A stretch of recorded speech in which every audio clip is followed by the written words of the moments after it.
Сөз депутат Орынбасаров Бекбол Тілеумұратұлына беріледі. Мәулен Сағатханұлы, депутаттық сауал Қазақстан Республикасының премьер-министріне жолданады.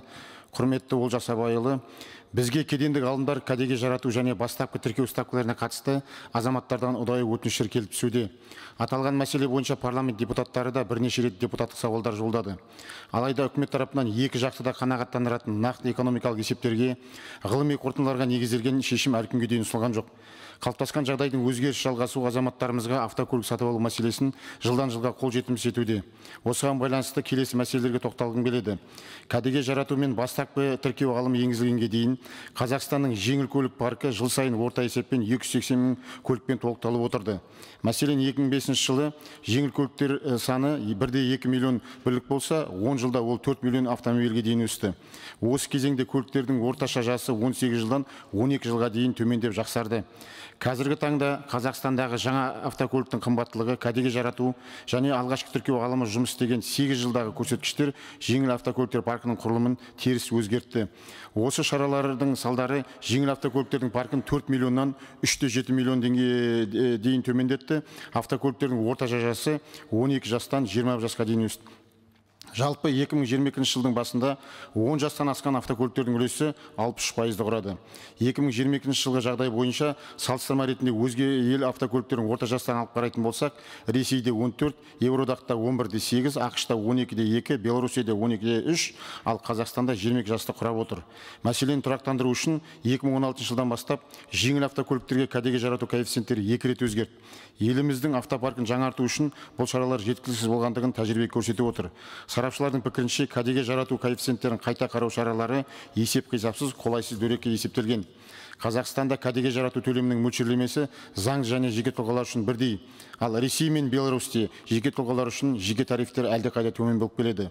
Сонымен қатар сарапшылар жеңілдетілген автонесиелеу бағдарламасы да халықты жаңа автокөліктермен қамтамасыз ету мақсатына жете алмады деген қорытындыға келген.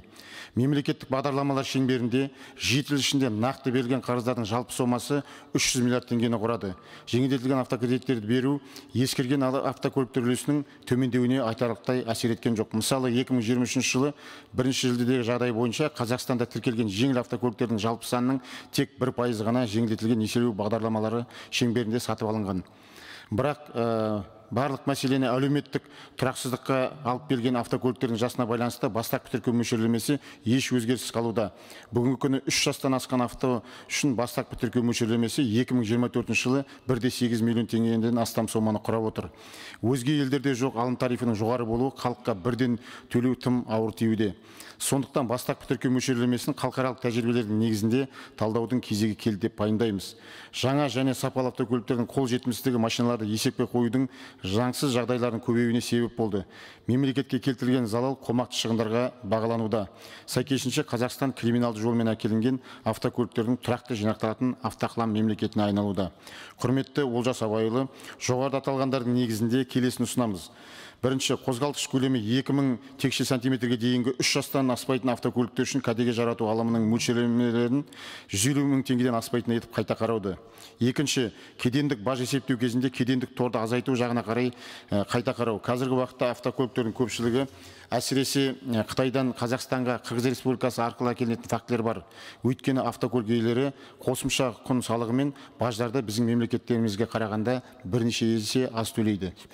Үшінші, шығарылған жылын қоса алғанда 5 жылға дейінгі көлік құралдарын мемлекеттік тіркеуге алған үшін мөлшерлемені 0,25 айлықтық есептегіш көрсеткішін қарастыруды ұсынамыз. Аталған ұсыныстар Қазақстан азаматтарына сапалы және қолжетімді автокөліктермен жаңартуға мүмкіндік береді деп сенеміз. Депутаттық сауалға толықтай жазбаша жауап беруіңіз сұралады. Құрметпен депутаттар Орынбасаров, Макежанов, Карпулюк, Бекенов, Орынбеков, Өтешев, Ниязова. Рахмет.